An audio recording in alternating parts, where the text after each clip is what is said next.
Illinois Stories is brought to you by the Corporation for Public Broadcasting and by the support of viewers like you. Thank you.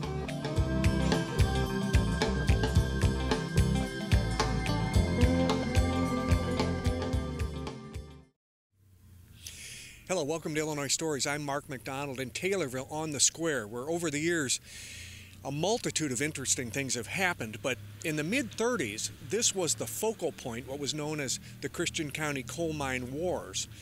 And a local man, a Springfield man, has spent several years, actually decades, doing interviews and writing about the coal mine wars. And Kevin Corley's with us today on the Square. And we're standing here in a drizzle, in a January drizzle, Kevin, but it kind of reminds us that as unpleasant as it is here, it was much more unpleasant here in the 30s, wasn't it? We wouldn't have been standing like this in the 30s, Mark, because up on top of the buildings around the square here, the National Guard was here.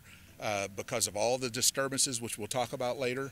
And supposedly there were machine guns there and National Guardsmen with bayonets. And if we'd been standing here talking like this, we might have got poked with a bayonet. Is that right? Yes, sir. And what was all the disagreement about? The United Mine Workers president, John L. Lewis, was the Christian County coal miners thought that he had betrayed them and gone over to help the mine company with some of the decisions they were making. Mm-hmm. So they decided to form a new union called the Progressive Mine Workers of America. And at one time, they had so many of the progressives that were arrested, they had to put them back here in this courthouse. And there were hundreds of them there. And one day they decided, let's get out of here. They tore the heck out of the courthouse, jumped out the windows, and ran away, hoping the National Guard wouldn't shoot them.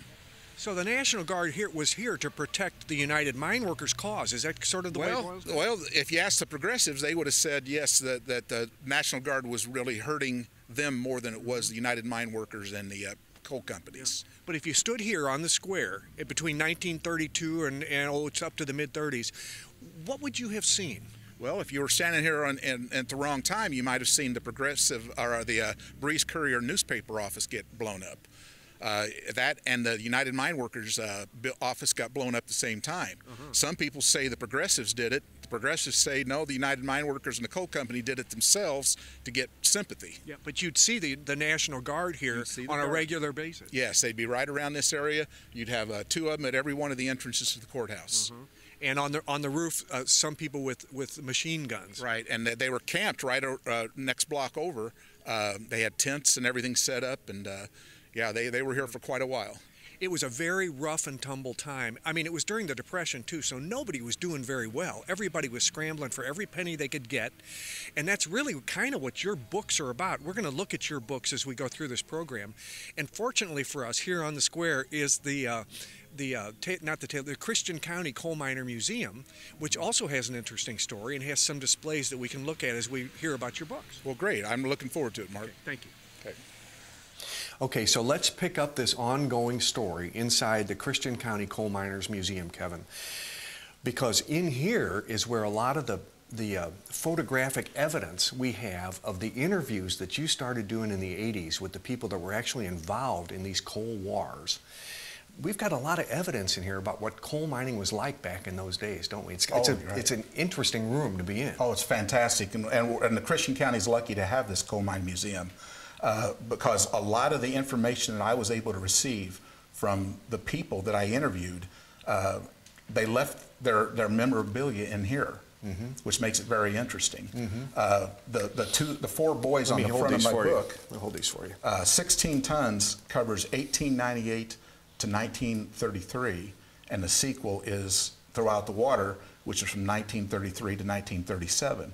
Same characters carry over. Mm-hmm. But these four boys I interviewed when they were in their 80s, this picture was taken from 1913. It's the Ball brothers from Hewitttville.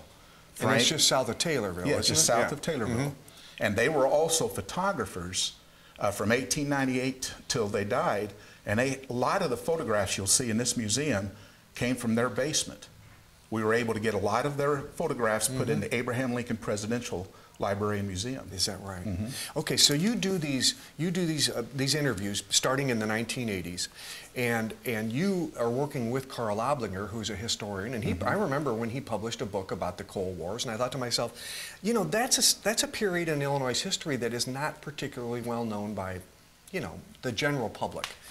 So this, what you're trying to do is say this is a very important part of our history, and your novels show that, don't they? Very, and the reason I wrote it in novel form, and Carl used to tease me a little bit about it, and a guy named Colin Davis, who's a friend of mine, Sure.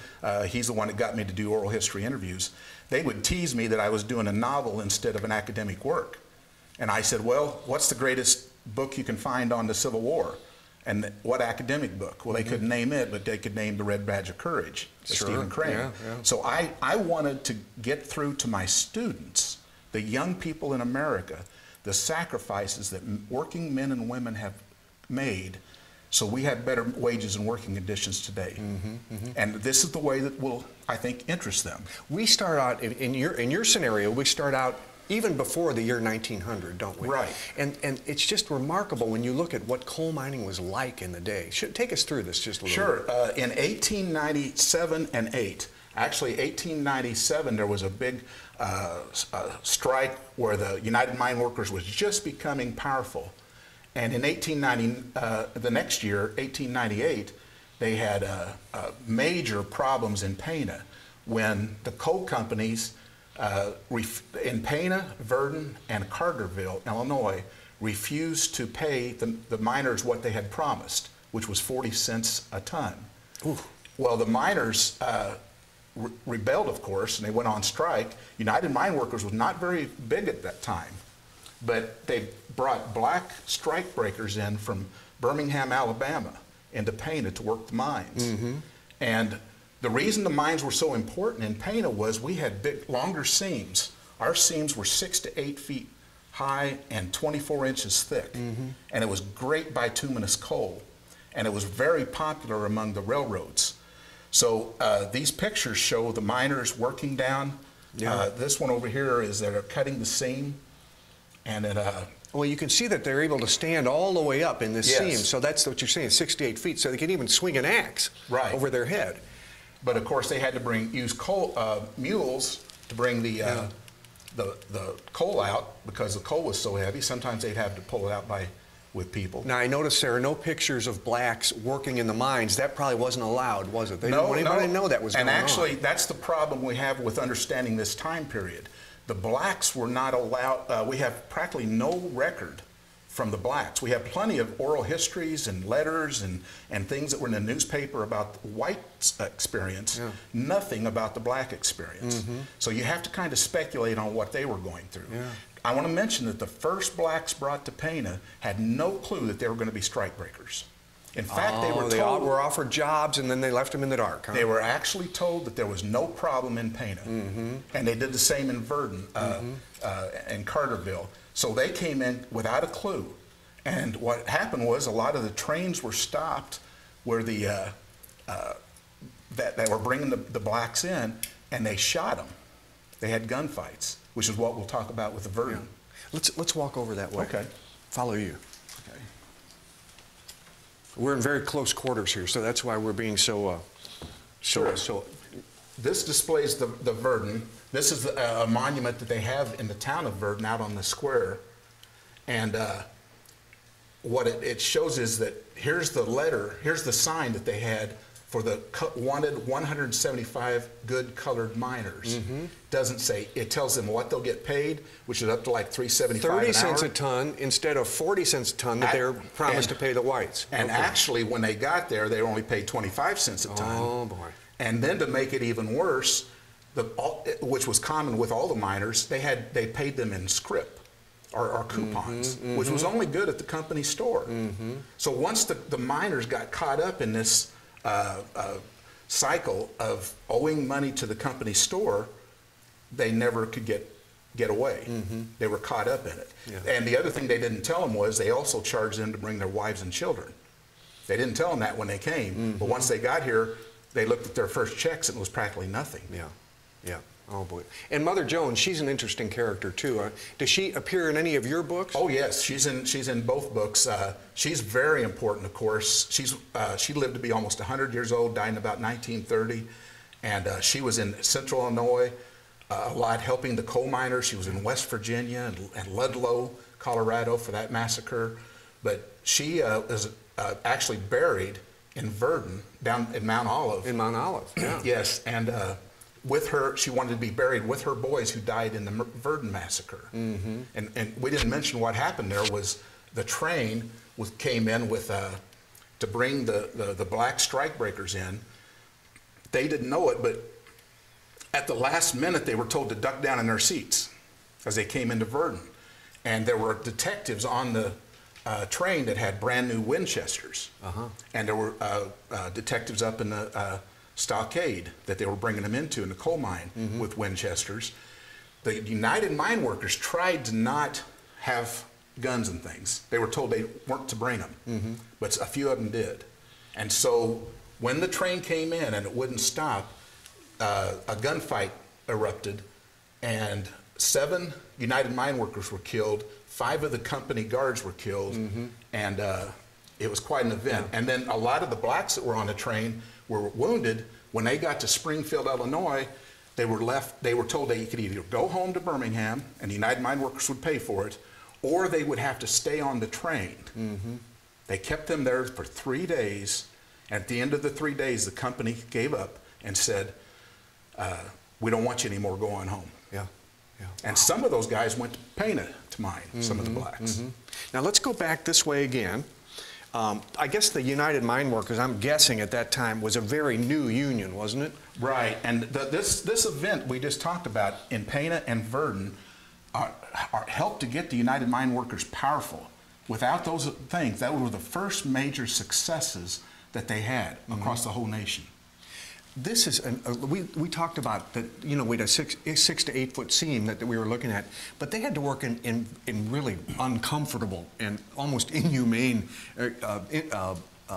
conditions in some of these, didn't they? Take us through this is a day at a mine, isn't it? Sure it is. This is around the turn of the century.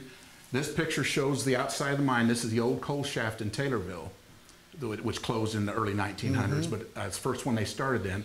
Here's one of the miners getting his pit tag, which was very important because if he died down there and they couldn't identify the body, they could see the pit tag and see his pit tag number.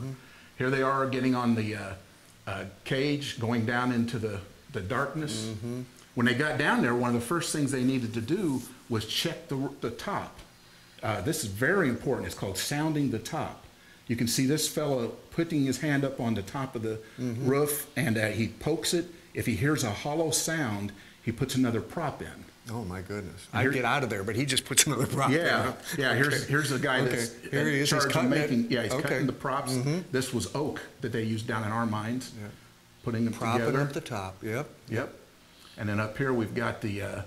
You can see that our seams are fairly high. This one's. You can see the coal seam is about 6 foot high. We even had taller ones than that. Here they are pulling some of the loose things down from the top so it wouldn't fall on people. This guy over here's it shows you a better picture of the height of the seam. What's he doing? About it. He's just putting his hand up to show you how high it is. Oh, okay. In the next picture, this guy's checking for methane gas.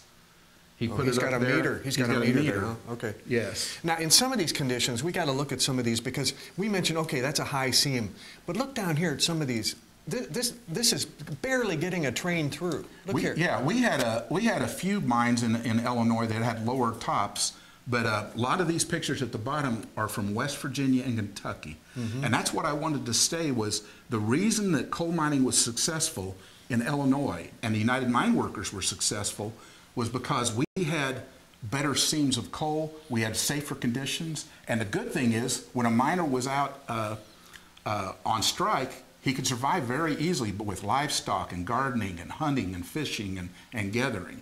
So, and he could go to local towns to work.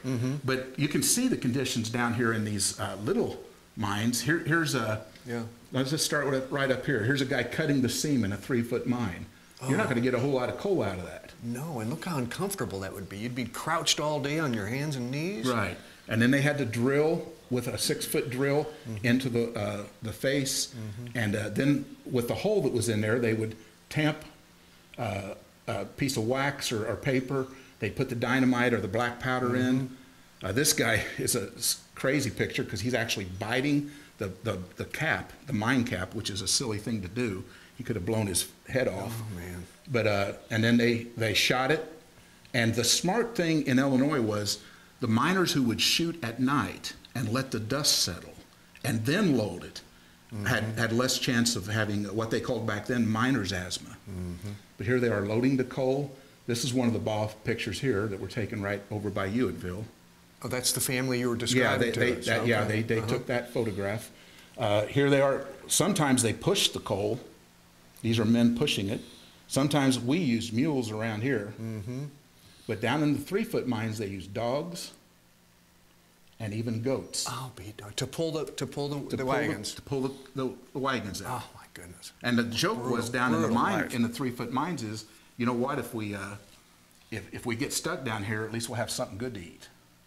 So, goodness gracious. Right. We mentioned earlier, you talked about on the square in Taylorville about what it was like when they called in the National Guard. At about that time, we've got a display of pictures over here too that show what was going on at about that same time. And I love this one to start with, because this shows you that this is at the state capitol in Springfield. Yes. The amount of fervor and I guess participation that these wars brought along with them. Yes, a wonderful lady named Agnes Week organized a 10,000 woman march on the Capitol building in late January of 1933. And here's some of the women who were, she had them all dressed in white, except for the wives, the widows of the Moweaqua disaster that had happened just right over here in Moweaqua, Illinois, and Christmas Eve, just the month before. And they dressed in black. But yes, they marched. They talked to Harry Horner, who was the governor at the time, and tried to demand that what happened was the United Mine Workers were being criticized because John L. Lewis was going along with the company and thinking, yes, we need to mechanize. We're going to have to cut back on miners. Well, the miners didn't want to see staff cut back. They'd rather share jobs. So there was even talk about socialism and things back in those days. But here's a picture. They formed a new union called the Progressive Miners of America, and they literally went to war with the United Mine Workers and the coal companies, to the point where the National Guard had to be brought in to keep the peace. That was a brutal time, wasn't it? And actually, down here is a likeness of John L. Lewis on the cover of Time magazine. And he was from Springfield too, wasn't he? Yes, yes, he lived in Springfield. His house is still there on Lawrence. Brutal time. And do any of your books reflect this time period? Oh yes, the whole thing.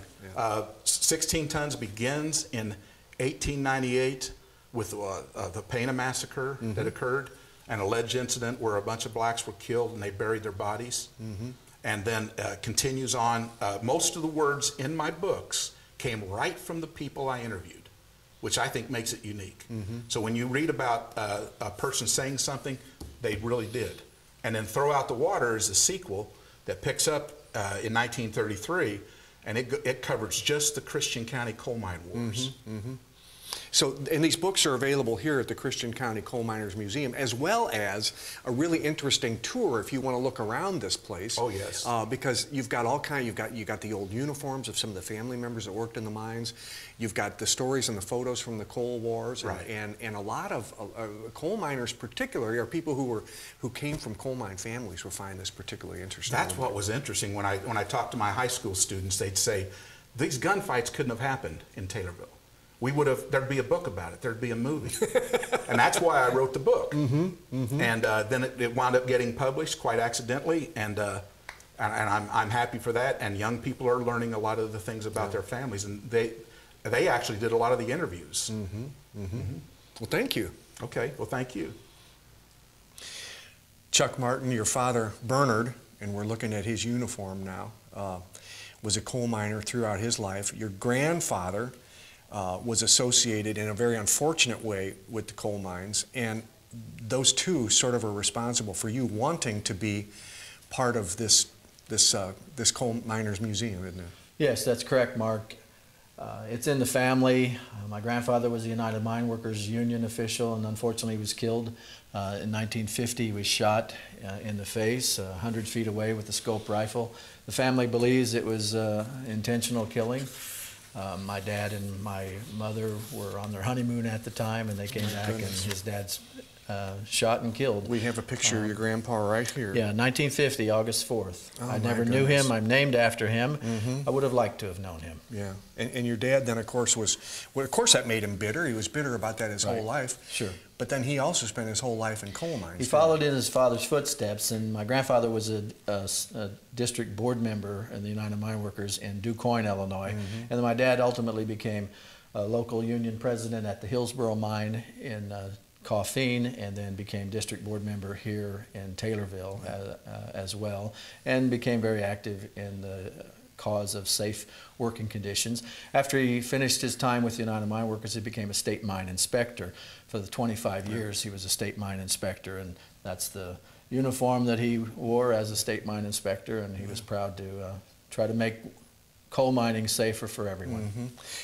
You sort of, I don't want to say, I'm not sure, you became interested in this because Will Stone kept this thing going for years and years. Will's the founder. He was a career coal miner himself. Yes. He had it was a dedicated interest in particularly Christian County coal mines. Yes, Peabody number 10. And he brought this collection together from mostly local folks. Lots of people donated, lots of people helped him, but Will he spearheaded the effort. Yeah. And then Will passed away, unfortunately, yes. and now you are carrying this collection on. Yes. And it's interesting because you don't even live here. You live up in Byron, so you can only be here once a week, right? I'm here once a week. This is my home, and we're trying to sell our home in Byron and come here, but I promised Will that I would make sure I'd do everything I could to keep the museum going. I asked you to pull out some of the more interesting, of the interesting things that are in the collection here. Right. And I like this. Let me hold this up because this shows where the coal in Illinois is. And boy, if you talk about southern Illinois, it's chock full of coal. Sure is.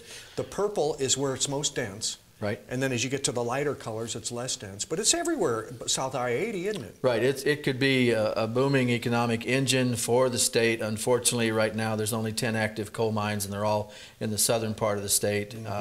But at one time, coal was king, and we could become more involved in the coal industry if we choose to, because the resources are there. Yeah, and look at this. I love this because this is a picture of a guy. Now, this John Sirican, I'm not sure how his name is pronounced, is from Verdon, Illinois, and you can tell this is from the 30s.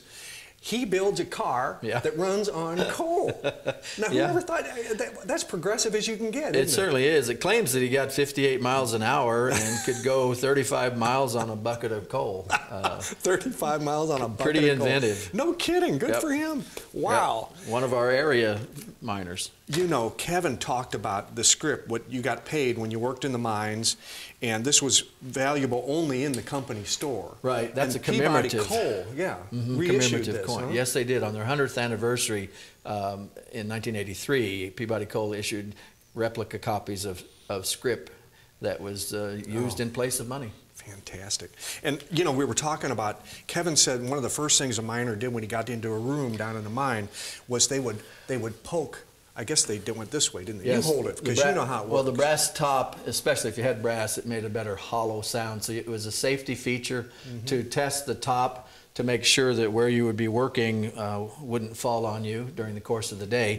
And oftentimes the bars had a little pry bar of some sort that might be affixed to it to help pull down bad top. Not every coal miner had one of these. In fact, oftentimes it was just the mine examiners or the supervisor of the section or the state inspectors or the bosses, that sort of thing. But these are very valuable tools, very simple, but saved a lot of lives.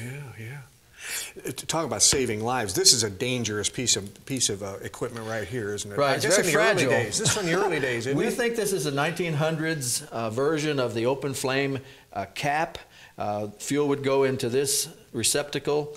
Flame would come out here. That was their only light. And you just kept it going while you were down there. As long as you had a flashlight, this is what you had. Right, and that's the light by which you work. This is a canvas top, so it provided no protection, except it held your fuel for light. So here's possibly hundreds of guys down here in this place where all this coal dust and gas is in there, and they got open flames. Everyone's got an open flame. Right. Whoa. It's hard to imagine. The working conditions were so primitive. Oh my goodness. This is a safety light, a modern version of the way to detect methane gas. These were very common but and very easy to operate. And they would hold them up at the top of the face where methane gas would accumulate. And if there was a flame in here, and if the flame became more intense, that measured the presence of methane gas, and then they would vacate that section. Time for one more item, okay? Okay. And this, I want to show this because this Please. ties back to Kevin's book, Throw the Water Out. Right. This is pretty much standard issue. Everybody in the coal mine that I know of had a dinner bucket. And the dinner bucket would have a top part where you put your food, and of course the bottom part is where you had your water, which was much more important than food, because you can survive underground without food for a long time, but you sure can't survive very long without water. And what people would do, the union people who would become upset with whatever, if they wanted to engage in a wildcat strike, which unfortunately happened probably more often than it should have, they would just throw out their water. Nonverbal signal, universal signal to all the coal miners: we've had enough, we're going out on strike. That way management had a difficult time finding out who started the work stoppage. Wow. Okay. Throw out the water, to Kevin's book. Throw out the water. That means we're going back up top. That's right. Not spending any more time We've down had here. enough. Okay. Well, thank you, Chuck. You're Martin. very welcome, Mark. Wow, Thank what you. a terrific visit. This coal mine museum in Christian County has gotten smaller since Will died, but Chuck is keeping it going. And since he lives out of town, he can be here one day a week. So it is open to the public on Thursday mornings.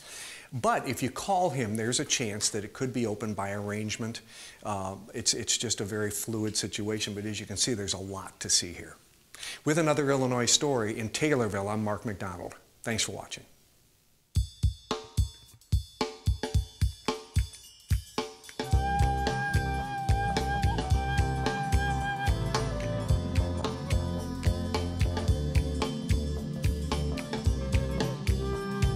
Illinois Stories is brought to you by the Corporation for Public Broadcasting and by the support of viewers like you. Thank you. For a DVD copy of the program you've just seen, send 1995 to Network Knowledge, P.O. Box 6248, Springfield, Illinois 62708. Be sure to include the program name, subject, and when the program aired. You can also order with your credit card by calling 800-232-3605.